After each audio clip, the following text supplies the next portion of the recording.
Ilang taon ka na bang nagtatrabaho sa Japan? Pero parang paulit-ulit pa rin ang pagod at kulang ang oras para sa sarili at pamilya. Kung minsan ba napapaisip ka rin na, hanggang kailan ko kakayanin ito? Marami sa ating mga nanay at lola dito sa Japan ang tahimik na lumalaban. Pagod, kulang sa tulog, kulang sa ipon. At ang pinakamasakit, wala nang oras para sa sarili. At ayaw mo na umabot sa point na magtatrabaho ka pa rin hanggang 60s. Ganyan din ako noon. 30 years sa Japan, 2 anak na pinalaki, at ngayon isang lola na may pangarap pa rin tuparin. Pero kahit ganon katagal nagbanat ng buto, hindi pa rin sapat ang kinikita.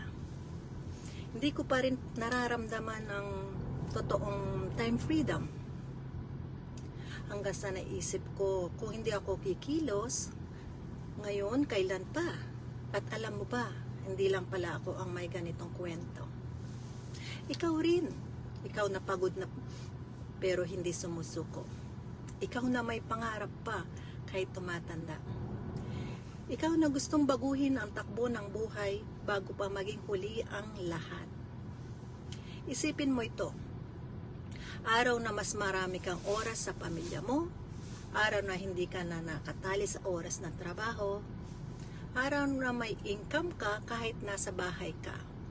Habang unti-unting binubuo ulit ang sarili mo at ang pangarap mo. Hindi mo kailangan maging techie or maging magaling sa mga gadgets. Hindi mo kailangang bata. Kailangan mo lang maging handang magsimula. If you're a mama, a lola, or someone na gusto nang makawala sa cycle ng pagod, comment info or message me. Walang pressure, kwento at gabay lang para sa'yo. Ito na ang simula ng next chapter ng buhay mo. A quality life. Magsimula ka muna sa free info webinar, then usap tayo through call. Ako nga pala si Jocelyn Terashima. Friends call me Joy. So you can call me Joy din. See you, kabayan!